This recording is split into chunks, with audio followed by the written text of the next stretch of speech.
कहानी शुरू होती है एक भयंकर जंग से। चारों तरफ लाशों का ढेर, मिट्टी खून से लथपथ, और बीच मैदान में खड़ा था हमारा एमसी, अकेला हारा हुआ, मौत का इंतज़ार करता हुआ।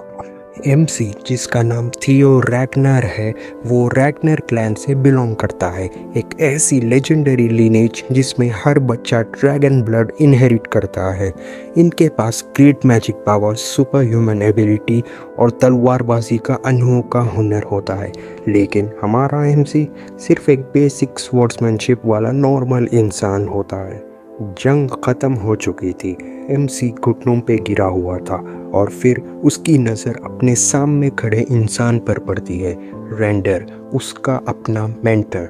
हाँ, वही रेंडर जो उसे तलवारबाजी सिखाता था, वो अब उसकी मौत का जिम्मेदार था। एमसी शॉक में था, और तभी एक और सच सामने आया। रेंडर ने उसे हमेशा गलत तलवारबाजी सिखाई थी, इसलिए वो कभी स्ट्रॉन्ग नहीं बन पाया। उसकी आंखों के सामने उसका घर रोज पैलेस जला दिया गया, उसके परिवार को, उसकी अपनी माँ को एमसी के सामने मार दिया गया, और फिर एमसी खुद भी मारा गया। मरने से पहले एक ही सोच उसके दिमाग में थी, काश मैं और स्ट्रॉन्ग होता तो सबको बचा सकता। लेकिन कहानी यहाँ ख़त्म नहीं होती। एमसी की आंखें फिर से खुलती है। वो देखता है कि उसके सामने रेंडर खड़ा था, उसको वैसे ही ट्रेनिंग दे रहा था जैसे पहले देता था। एमसी शॉक में था, ये सब क्या हो रहा है। और तभी एक ब्लू विंडो सामने आती है। क्वेस्ट, रेंडर को मुक्का मारो। पहले एमसी को लगा कि यह सिर्फ एक सपना है, और वो मजाक में मुक्का मार दिया। लेकिन जब रेंडर ने वापस उसको पीटा, तब एमसी को रियलाइजेशन हुआ कि वो सपना नहीं है, ये रियलिटी है। वो 10 साल पहले वापस आ चुका है। जैसे ही एमसी को रियलाइजेशन होता है, वो सीधा अपनी माँ के पास भागता है।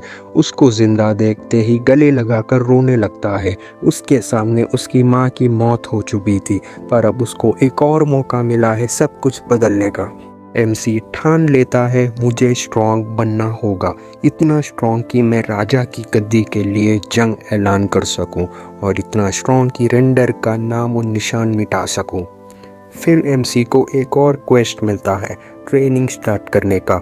एमसी के अंदर अब सिर्फ एक चीज़ थी, बदले की आग। वो बिना रुके, बिना थके दिन रात ट्रेनिंग करता है।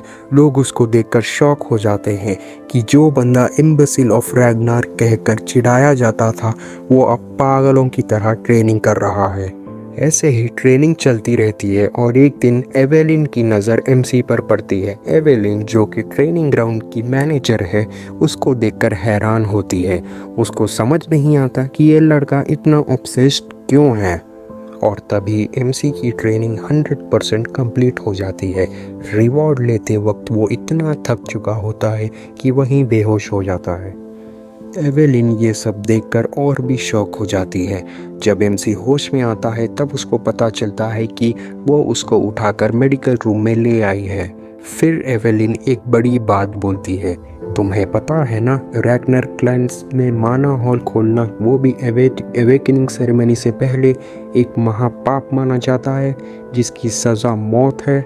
एमसी अंदर से शॉक हो जाता है, ये एवेलिन मुझे ये सब क्यों बता रही है। एवेलिन बोलती है, बेहोश होने से पहले एक माना वेव हुई थी, शायद तुमने माना हॉल ओपन कर लिया है। एमसी के दिमाग में एक और शॉक लगता है, और तभी उसको याद आता है कि उसको ट्रेनिंग का एक ओपी रिवॉर्ड मिला है, ड्रैगन हार्ट। साथ में उसको अपनी पिछली ज़िंदगी की कुछ मैजिक पावर्स भी मिलती है, यानी अब इम्बेसिल ऑफ रैग्नार नहीं, एक नया मॉन्स्टर पैदा हो चुका है। तो ये था चैप्टर 1 एंड चैप्टर 2। आप लोगों को मेरा बोलने का अंदाज़ कैसे लगा? अगर अच्छा दिखा हो तो वीडियो को लाइक करो और कमेंट करके ज़रूर बताना, ताकि मैं आपके लिए और भी ऐसे ही वीडियोस लाता रहूं। तब तक के लिए स्टे वीव, स्टे एक्सट्रीम।